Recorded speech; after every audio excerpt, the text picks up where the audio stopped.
Hello everyone. You've stumbled upon my booktube channel. Thanks for being here. My name is Baron and this is my booktube channel, The Book Baron. Welcome in. I am the head witch of this coven. Join us. That was creepy. No one liked that. That's alright. Stick around. I've got other tricks up my sleeves, I swear. Okay. What am I doing? I'm gonna do the Midyear Book Freakout Tag because we're still getting to know each other, and honestly, I've read a lot of good stuff this year, and I didn't even realize it until I was trying to reflect upon it. So I'm gonna go over the prompts. I'm only going to be doing 13 of them though, because number 14 is about movies, and I haven't watched any. So I'm leaving that one off. I haven't watched any adaptations, and if I have, I don't remember them. Clearly they weren't that good. So, prompt number 1. What's the best book you've read so far this year? I think that has to go to Take Me With You by Nina G. Jones. This book was so dark, pitch black, like you need a headlamp in order to navigate this book. I think it's kind of based off of the Golden State Killer, and I even hesitate to call it a romance, but it is one of the most well-written dark romances I've ever read. The prose are phenomenal, and if you've ever wanted to question your own sanity, this is a great book for that. This is about a serial assaulter that stalks our girl, and eventually when he goes to assault her, there's some circumstances that arise in which she just wants to get him out of the house, and so she says to him, take me with you. It's a captor-captive romance. It is dark. If you have literally any triggers, don't read this book. This, while very well written, is very graphic, it's very violent, but I can't stop thinking about it because Nina G. Jones is such a wizard with her words, and somehow I ended up sort of rooting for these two. It was super fascinating because the whole time you're like, is this them becoming romantically entangled, or are they both just like so messed up? I don't know. I don't want to tell you too much about it because if it sounds like a book that you want, going in and not knowing a ton is probably for the best. If you have any triggers, do not read this book. I implore you, do not read this book. But for everyone that can handle it, it's good. It's so good. All right. 2, the best sequel that you've read so far. That has to go to Losers by Harley LaRue. And this is just my sneaky way of being able to talk about the Losers duet. It's the only Why Choose that I've truly loved. It's just done so incredibly differently because it's a bunch of bi and pan men that are like together in different combinations that welcome in this gal that used to kind of bully and torment them. And it's really about their exploration of kinks over one summer. My laptop's down here, so if you're seeing my eyes drift, I'm so sorry. I'm trying to do my best to look at you, but sometimes I have to read things. Question 3. New release you haven't read but want to. I really want to get to Minx by Sophie Lark. That just came out and it wasn't even on my radar for some reason. I didn't know the release date, so I want to get to that. I still haven't read Real Regrets by C.W. Farnsworth, so I really do want to get to that as well. Those are 2 that are really high on my list, but so much released around this time. I think I got a little overambitious. Number 4, most anticipated release for the second half of the year. So I read a lot of indies, so I have a hard time keeping up with the dates that they're releasing their books. So the only one that I can think of off the top of my head is Candy Steiner's Met Your Match. I know that Elizabeth O'Rourke will be coming out with something in her new series. I think it's called The Summer I Saved You. So I think that those are the 2 that I'm going to point to for the moment. But I know that there will be other things. I just don't know about them yet. I don't know when they're coming out. Number 5, the biggest disappointment. Oh, this is negative, and I don't like that. I do try and stay positive. I think for me, that would have to go to The Confidence of Wildflowers by Macaulay Smeltzer. This was I just absolutely did not connect with the writing style. I wanted so badly to like, but I was so bored. I didn't feel any chemistry with the characters, and the writing was so surface level. These characters, like, their personalities were very blah. Especially the main gal, her personality was like making candles and baking cookie dough cupcakes, what the hell are cookie dough cupcakes? And then right at the end, there was like a big tragic twist. And yeah, I just by that point was like, are you kidding me? And it didn't need to be a duet. I read the second book too. I really tried to like it. Ugh. That one hurt me. That one hurt me. Right, let's move on to something more positive. The biggest surprise, The Devil by Ashley Jade. This is one that I will say 0 things about it. You should go in knowing nothing, or as little as possible. It even says that in the intro. Just get ready for a wild ride. There are multiple stories going on. It's dark. With everything that I recommend, check trigger warnings. I read very dark books. All right, moving on. New favorite author, debut, or new to you?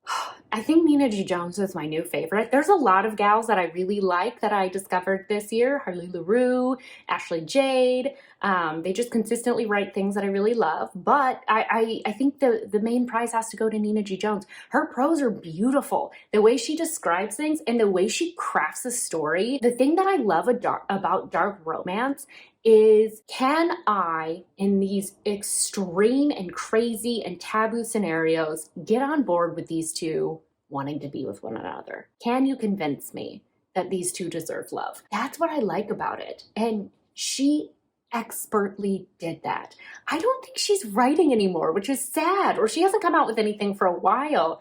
But I can't wait to dig into her backlist, because her, like I said, her prose are amazing. The way she describes things, like there were so many sentences that I was highlighting because I was like, oh my gosh, that was just written so perfectly. And I'm not a person that goes after like beautiful writing, ever. I pretty much am like, if the writing doesn't bug me, then I'm a happy camper. That's my standard. Moving along, newest fictional crush. I want to say Manson from the Losers duet. He is wearing combat boots. He's smoking cigarettes. He's flipping around a switchblade. He's kind of your dark scene kid who's into fixing cars and car racing. So that's very sexy. He's a bad boy, but in a way that I think is very tasteful. It's not over the top bad for the sake of being bad. He's just a misunderstood guy. I think that's like my darker crush. And the other one that I'm going to go with is from a sports romance, and that's going to be Chase Carter from Offsides. Although I thought that this book was way too long. I loved Chase. He was such a sweet character. So one of my favorite things in romance, the hero is able to really see through some of the heroine's defense mechanisms and really see her for who she is and treasure that. And I think he really does a great job of that, of just seeing her and wanting all of her, but also push her boundaries, but in like a nice way. It's not forceful. I thought it was very sweet, but it's a little bubblegum for me. So Manson's my man. Those are my 2 options that I'll give you. All right. Newest favorite character has to go to Yvonne from A Heart of Blood and Ashes by Mila Vane. This character really took me by surprise. She's in a very brutal world, and she has differences in her physical abilities, and as a result, think very strategically about who she aligns herself with. Her wit is very sharp. She's incredibly intelligent. She's always thinking 5 steps ahead. And she's one of those characters that always knows the right thing to do. And that's just a fun character to follow. And she's just seeing a bigger vision than you see when you're trying to think through some of the political strategy that she's having to navigate in her world. All right, moving on. A book that made you cry. So not a lot of books make me cry. Well, I don't think books ever made me cry. Full disclosure. I have a dark soul. I don't know what to tell you. I think the one that probably made me the most emotional was Saint by Sierra Simone.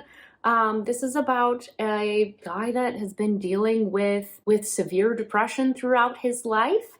He's turned to religion and being a monk as a way to try and cope, and it has helped him cope, but he also doesn't know how to deal with the religious aspects that he wants to pursue and feels he needs to pursue and owes it to his God to pursue, and having to sacrifice the man that he truly loves. Does he choose religious life or his ex-boyfriend who he loves, adores, and really wants to be with? And how does he find this balance in his life while still pursuing things that make him happy and also help with his depression? Can he leave monkhood and be with this man, or does he need to stick with it in order to be in a healthy space? It was very heavy, but it was so sweet, and I felt like it explored religion in a very tasteful way while rejecting a lot of the homophobia and biphobia that you might be concerned about with this type of book. So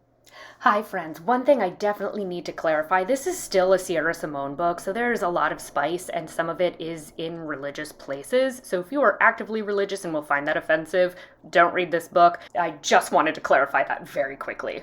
Okay, back to our regularly scheduled programming. That one took me by surprise. It really did. The book that made you happy. That one's going to go to A Heart of Blood and Ashes by Mila Vane. I know I mentioned Yvonne's one of my favorite characters.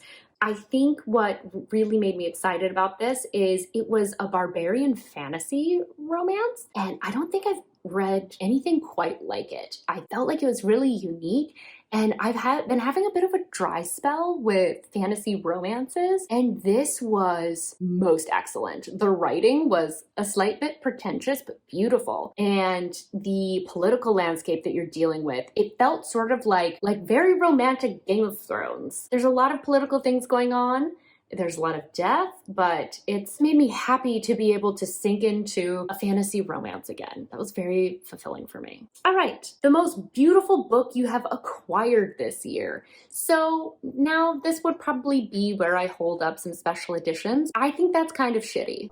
Hi, friends. Quick point of clarification. I don't care if other people do this. I just feel really, really bad if I was to show off a cover and someone desperately wants it and then it's like $400 on Mercari. So that's why I didn't want to show a special edition. Okay, bye. As much as I would love to show off some special editions that I have, most people can't buy them, so what's the point? So I'm just going to hold up one of the books that I think has the most beautiful cover that you can still acquire. And that is The Sea of Ruin by Pam Godwin. I love this imagery. I know that there's like a big debate right now going on with like, do you like men covers or the flower covers? And I present you with an entirely different option. Let's just go for more like gorgeous covers like this. I just love how she's like falling into the water in this blouse, pantaloon, scarf thing floating out behind her. I just think that's stunning, and the colors are just gorgeous. All right, moving along. Number 13 and our last prompt.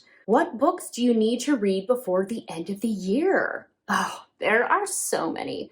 I think I've mentioned a few times, I have like a 400 book TBR, and that's not an exaggeration. Like I have an Excel spreadsheet. I don't even try anymore to keep track on Storygraph or Goodreads. And those TBRs are completely different too. I don't think there's a lot of overlap between those. So if you're on there with me, that's not everything. That's like a fraction of it. I digress. Books that I definitely want to read. I want to get to more of Pam Godwin's backlist, and I want to get to Deliver specifically. It sounds very dark. It's like captive situation. The captive is the guy though. So different take on it. But I like how Pam Godwin does dark romance. So I want to get to that. I want to try Amo Jones, and specifically Sicko. I actually don't know that much about the book. I just get the sense that she would be an author for me, because the things that I've heard about her are that she kind of throws you in. And I do like that. I prefer it. I don't like a lot of setup. I get bored if there's a lot of setup. And then I want to read more from Hartley LaRue. So she just completed her Soul to Take series. I think the third book finally came out. So now that that's all done, I'm like ready to dive in. So that's pretty much everything. If I missed any details that you're like, I don't know what you're talking about, just leave me a comment below. I tried to give a lot of detail, but I also just wanted to show off all the books that I love a little bit too. So hopefully something interested you. Let me know what your favorites are for the year. I'm curious what everyone else is reading. Do you have any dark romance recommendations for me? Also, what was disappointing to you and why? I'm always curious about that because we have very different taste in books. And so I want to hear what doesn't work for you as well. well. Also, any new releases that are coming up that should be on my radar, let me know. All right, please like this video if you liked it. Subscribe if you want to get more from me. I hope to see you soon. Bye.